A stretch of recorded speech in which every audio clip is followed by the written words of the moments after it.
உப்பு வியாபாரியும் கழுதையின் தந்திரமும். ஒரு சிறிய கிராமத்தில் ஒரு உப்பு வியாபாரி வாழ்ந்து வந்தான்.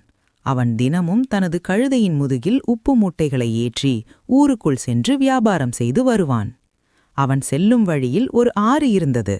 அந்த ஆற்றை கடந்துதான் ஊருக்குள் செல்ல வேண்டும். ஒரு நாள் வழக்கம்போல் கழுதையின் முதுகில் உப்பு மூட்டைகளை ஏற்றி வியாபாரத்திற்கு சென்றான். ஆற்றை கடக்கும்போது கழுதையின் கால் வழுக்கி அது தவறி ஆற்றுக்குள் விழுந்தது. வியாபாரி உடனே கழுதையை எழுப்பினான். ஆனால் நீரில் நனைந்ததால் உப்பு கரைந்து மூட்டை மிகவும் லேசாகிவிட்டது.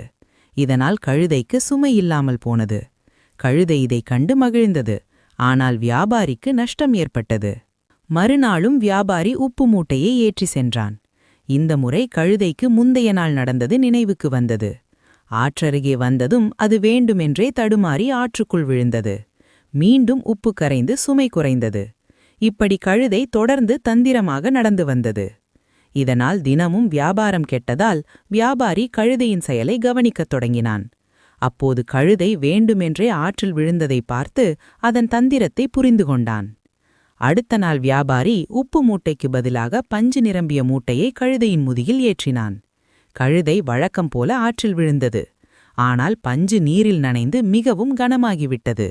கழுதைக்கு மிகுந்த சிரமம் ஏற்பட்டது. அப்போதுதான் கழுதை தன் தவறை உணர்ந்து இனிமேல் நேர்மையாக நடக்க முடிவு செய்தது. வியாபாரியும் கழுதையும் அதன் பிறகு சிரமமின்றி வியாபாரம் செய்து வந்தார்கள்.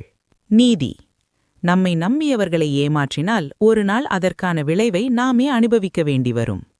இந்த கதை உங்களுக்கு பிடித்திருந்தால் லைக் மற்றும் சப்ஸ்கிரைப் செய்து விடுங்கள். அப்போதுதான் மேலும் இது போன்ற வீடியோ பார்க்க முடியும்.